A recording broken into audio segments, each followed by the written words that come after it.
Assalamualaikum warahmatullahi wabarakatuh. Kami dari kelompok 1 kelas B1 mata kuliah keamanan cyber akan mempresentasikan hasil praktikum kami dari lab 26.1.7 mengenai Snort and Firewall Wars. Sebelum masuk ke materi, saya akan memperkenalkan kelompok 1 terlebih dahulu. Yang pertama ada saya sendiri, Keinanjung Ruswandi, dengan NIM 106. Kemudian ada Muhammad Reza Zulpapohan dengan NIM 027. Dan yang terakhir ada Kevin Firya Halim dengan NIM 153. Next. Sebelum masuk ke pembahasan, saya akan menjelaskan apa itu VM CyberOps Workstation. VM CyberOps Workstation singkatan dari Virtual Machine Cyber Operation Workstation adalah lingkungan virtual yang dikonfigurasi khusus untuk tujuan keamanan dan operasi cyber. Next. Masuk ke pembahasan, part pertama yaitu mempersiapkan virtual environment. Pertama, masuk ke Oracle VirtualBox, ubah CyberOps Workstation ke mode breed, pilih mesin, kemudian ke setting, lalu ke network, lalu ke attend to, dan pilih bridge adapter, kemudian klik OK. Selanjutnya yaitu masuk ke Cyber Workstation VM, buka terminal dan konfigurasi seperti pada script di sini, yaitu digunakan untuk mengkonfigurasi suatu perangkat sebagai server DHCP. Next. Selanjutnya yaitu ketik itconfig untuk memverifikasi CyberOps Workstation VM, kemudian uji konektivitas ke server publik dengan melakukan www.cisco.com. Next. Selanjutnya masuk ke part 2 yaitu firewall dan IDS logs. Firewall dan sistem deteksi intrusi atau IDS seringkali digunakan untuk mengotomatiskan sebagian tugas pemantauan lalu lintas.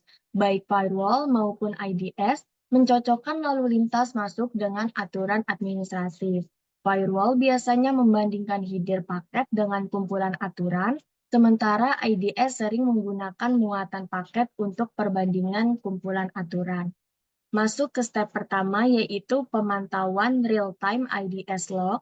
Kemudian ketik perintah seperti ini yang digunakan untuk menjalankan atau mengaktifkan sebuah script Python dengan nama cyberops_extended_topo_no_fw.py yang terletak di direktori lab.support.file/script. Kemudian ketik perintah Xterm R1 digunakan untuk membuka sebuah terminal shell di sebuah node atau perangkat jaringan dinamai R1. Next.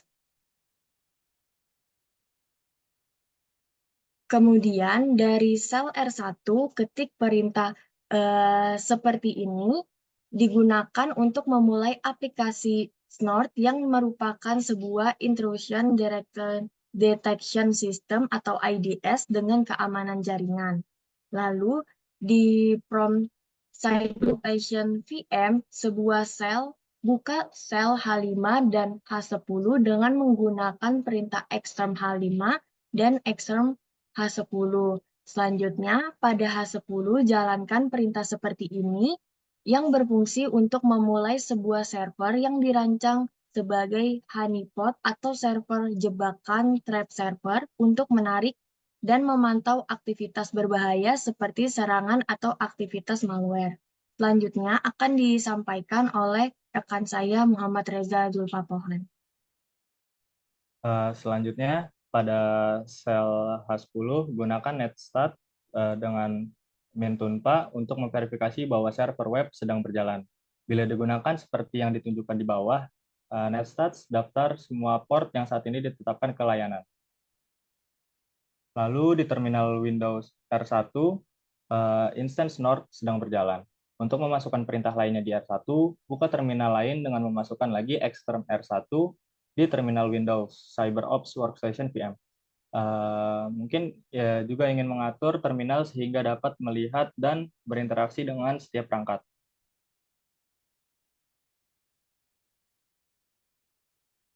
Lalu di terminal Windows terminal R1 instance node jalankan perintah tail dengan opsi -F untuk memantau file garis miring var, garis miring log, snort, alert secara real time.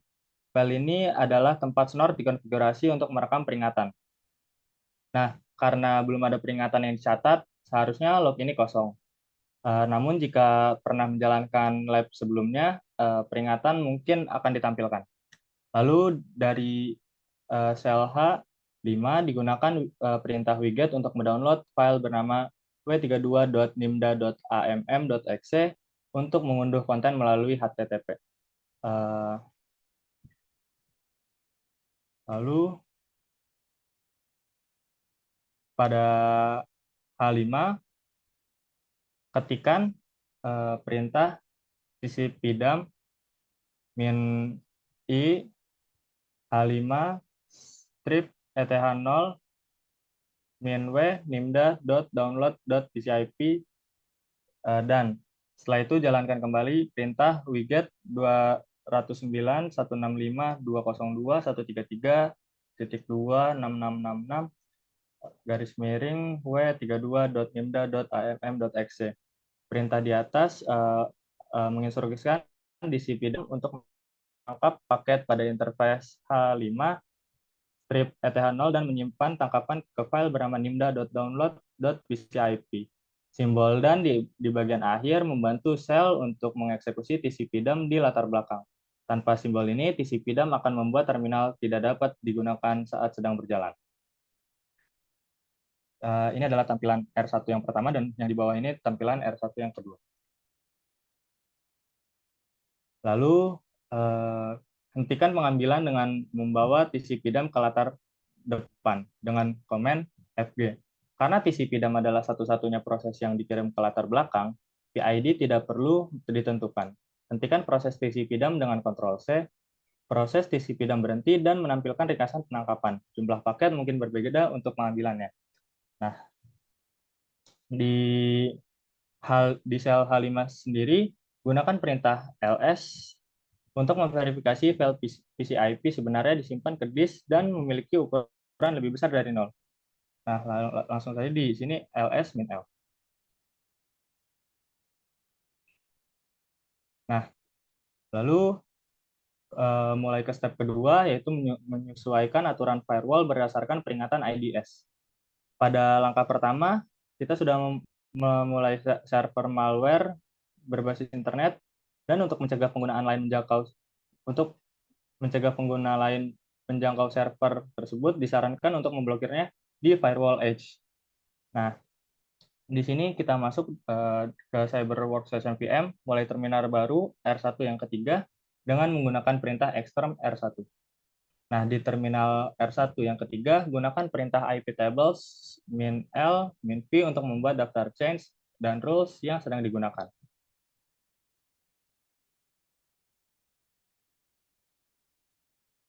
Selanjutnya akan dibacakan oleh rekan saya, Kevin Firyahalim.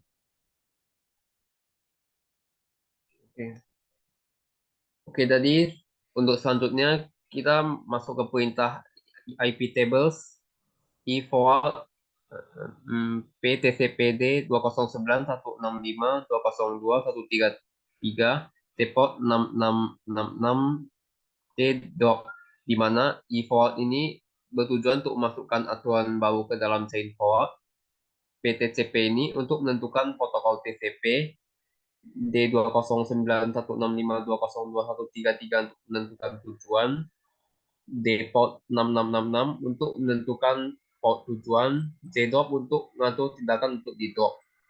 Next.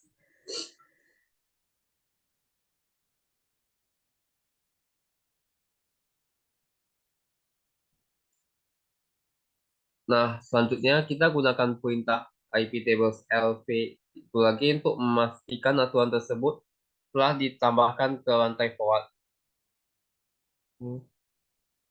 Dan selanjutnya di H5 kita download file kembali dengan perintah wget 209.165.202.133 6666 w32.nimda.amm.exe dan tampilannya dapat dilihat seperti di bawah ini. Oke. Nah, untuk selanjutnya kita gunakan perintah iptable lv itu lagi untuk mas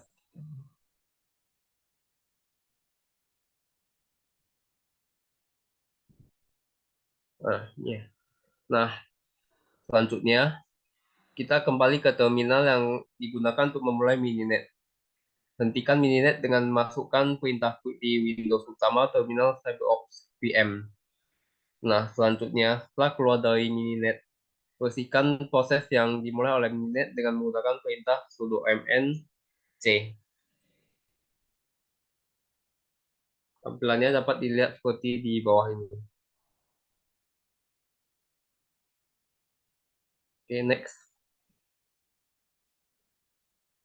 Nah, eh, kesimpulannya dapat ditarik bahwa lab ini memberikan pengalaman praktis tentang penggunaan firewall atau IP tables dan IDS atau SNOT dalam pengamanan jaringan. Melalui serangkaian langkah-langkah pada lab, praktikan dapat belajar untuk memahami bagaimana aturan firewall dan IDS bekerja, serta bagaimana mereka berinteraksi untuk melindungi jaringan dari ancaman. Pada bagian firewall, langkah-langkah termasuk menambahkan aturan untuk memblokir lalu lintas ke server jahat yang diidentifikasi, menunjukkan bagaimana admin bisa secara proaktif mengatasi ancaman jaringan. Sementara itu, melalui IDS atau SNOT, praktikan dapat memantau aktivitas jaringan secara real-time dan menanggapi peringatan yang dihasilkan, memungkinkan untuk mendeteksi aktivitas berbahaya seperti pengunduhan malware. Nah, dengan demikian, lab ini memberikan wawasan berharga tentang praktik keamanan jaringan dan pentingnya pemantauan dan penanganan cepat terhadap ancaman potensial. Oke, next.